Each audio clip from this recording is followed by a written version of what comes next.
Today will be a day of plant spotting, short walk during springtime along the forest and seeing what is around us. Well, this plant is trying very hard to be noticed. I did find something unexpected over here, and that's a crossbow.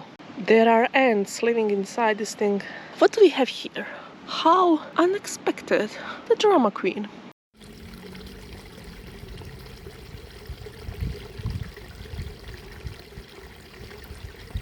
Well, this plant is trying very hard to be noticed. You can see it's striking purple color, unusual appearance. When you look around, everything is green and brown, and then you have this. Also, when you look at it, it's quite large. Actually, trying to be noticed is part of its survival strategy. This is lady orchid, and its appearance reminds of bees, tiny little bit, but more importantly, it has a scent similar to female bees. So when a male bee comes along, they're like, something smells very nice here, and they are tricked to come here and of course pollinate the lady orchid further. This is one of my favorite topics in nature. You know, these little tricks, deceptions, they are everywhere. Even the most innocent and pretty looking things are full of deception. This one over here is quite common. I find it almost everywhere. This one is Italian arum, but there are all sorts of arums around. It has quite large leaves, and when you look at it, it kind of looks like an arrow. Probably it got its name from the shape of its leaves. Now, since it is late spring, we don't see any primrose flowers anymore, but their leaves still remain. Here we have the drama queen of the forest again. Well, drama queens, look at them. There's nothing else you can notice but their purple, fleshy flowers. If you think that's not enough, there's more of them. There's one over here, and there are some huge ones here. Look at this one. This is the queen of the queens. Look at these fleshy leaves and huge flowers, bigger than my hand. I didn't see any male bees on them, so I don't know how successful they are. But yeah, I wish them luck.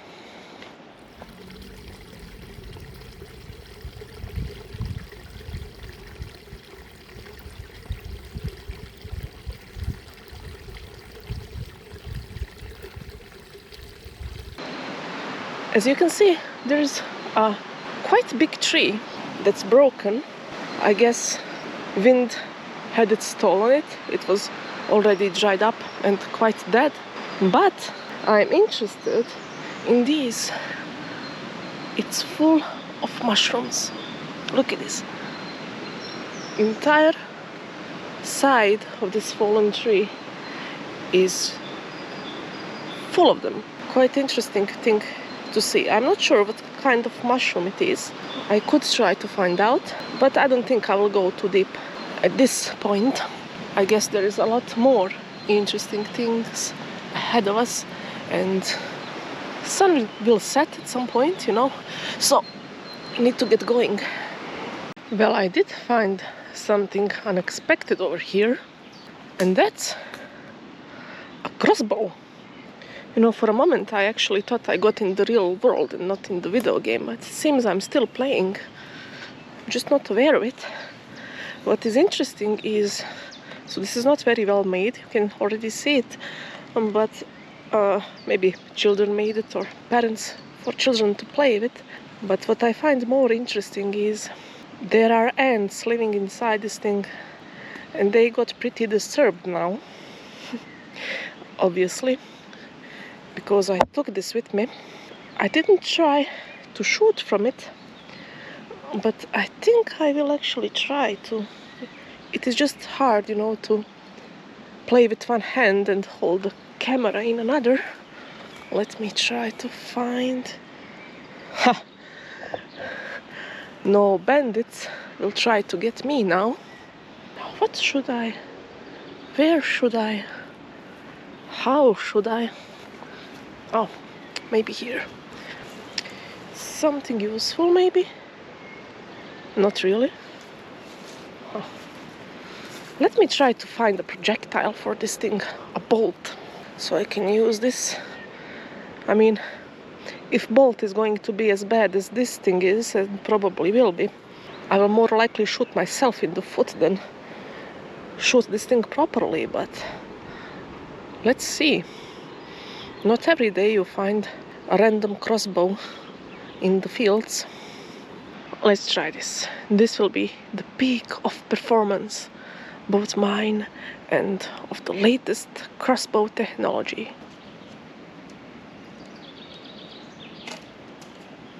Oh, well, that was something. Oh, what do we have here? How unexpected. The drama queen. I mean, take a look at this. It puts a shadow on all the rest that's going on around her. Wants to be the center of attention at all times.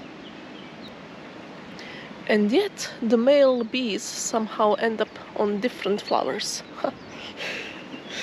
Oh, wait. What are you? Didn't really expect to find any mushrooms today. This is some common little brown mushroom. There's hundreds of species of those, so I really cannot say just by this very superficial look. But I'm going to take a photo of it. Yeah, it's pretty. Bon appetit.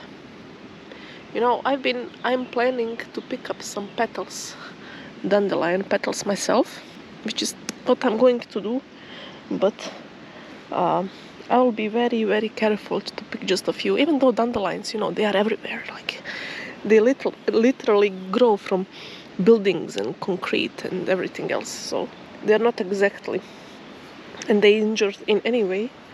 If anything else, they endanger everything around them. But I mean, not really, but they are just so all over the place. Oh wait, I lost my mushroom. I got distracted by this. Need to track back my steps. Yeah, like that is going to work. So what I'm planning to do with those is, when I get home, I will just take the petals of this thing, because you should avoid the stem and this white sap inside that is bitter, so not very tasty. And I will try to freeze it, and then later I plan to use it for something. Not yet sure what exactly, but something.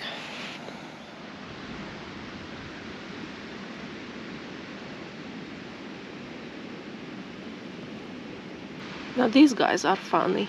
Just because they grow from this piece of ground that has nothing growing, or almost anything growing from it, and they are like, yes, this is prime place for us. This is horsetail, a quite ancient plant. I'm sure it's more ancient than dandelions around it. It's funny, when you look at it, it does look like a tiny tree, but nope, that's a horsetail. But there is some kind of love story going on here.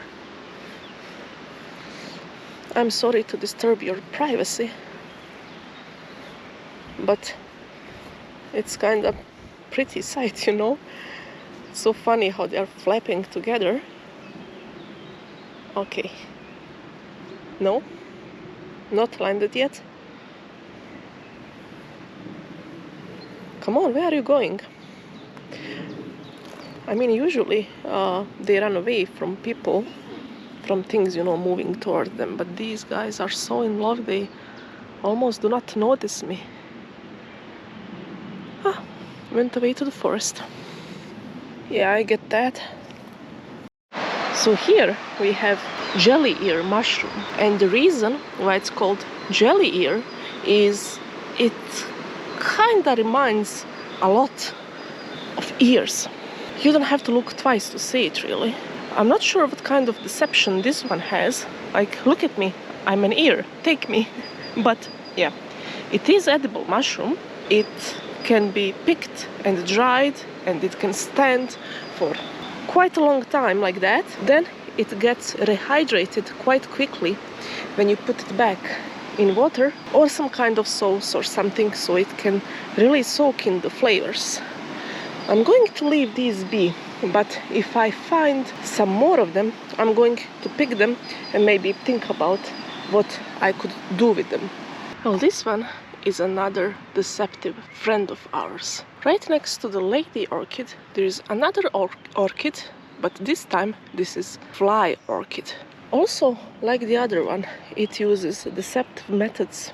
This one actually even, I think, slightly better in pretending it is kind of insect. So this one actually even has false eyes, and yeah, when you look at it, actually it kind of reminds you of a small humanoid figure, even like a little alien with antennae and all the limbs, you know, hands, legs. So yeah, that one is not quite the drama queen like the lady orchid, so you need more attention to notice it, but when you do, it is worth it. Okay, so here we are with today's haul, and yeah, like I said, a small bunch of dandelion flowers. I'm just going to cut the petals off and freeze them, nothing too fancy about that. This, I believe that this is crow garlic. If not, not a big deal. It can be used as chives. Either way, I will just dry it and use it as a spice later on. Maybe add it to scrambled eggs or something similar. You know how it goes. And this is the star of today's show, common hogweed shoots. Now, you should be very careful when picking these, because it can be easily confused with giant hogweed, which is quite toxic. It is even dangerous to touch, because if you touch giant hogweed, you can get third-degree burns on your skin. And even later, when you think you have, put all the toxins out and wash it away, it can still continue to burn. Look it up for more details if you want, but giant hogweed is a major danger here. Oh, major danger, it rhymes. So be careful. I cannot stress this enough. If you're not sure what you're doing, don't do it. Especially when it comes to picking plants you want to eat, you know. And of course other things in life, more or less. This will be my very first time of preparing hogweed shoots, and I have helpers with me. So one of the helpers is the book by Roger Phillips that actually recommends a few of the recipes with the hogweed shoots, and I'm going to try it out. Not necessarily in this video, but sometime soon, because right now I have only a few of these shoots and it will be quite straightforward. You know, I'm going to fry them in some butter for around 8 to 10 minutes. Use the seasonings like pepper and salt, and that's about it. But I'm also going to try other things later on when I get a bit more of them. And also there is another thing here which is very helpful for identification. Please do not rely on the apps, at least not only on the apps. You can use plant identification apps for a guide or assistant, but don't let that be the only and final thing you use when you decide to eat something. Look up books, look up encyclopedias, look up other sources on the internet or elsewhere, and be very careful. So here in this other book you can clearly see what is the difference between the giant hogweed that will create a mess of your life, and common hogweed whose shoots are quite tasty. So I'm sorry if there is background noise with children playing outside. I cannot control them, they are not mine. Anyway, here you can easily see that giant hogweed has leaves that are more spiky, much more spiky. They are much bigger than the common hogweed, and when you look at the stem, you see this purplish dark red part is actually splattered on the stem.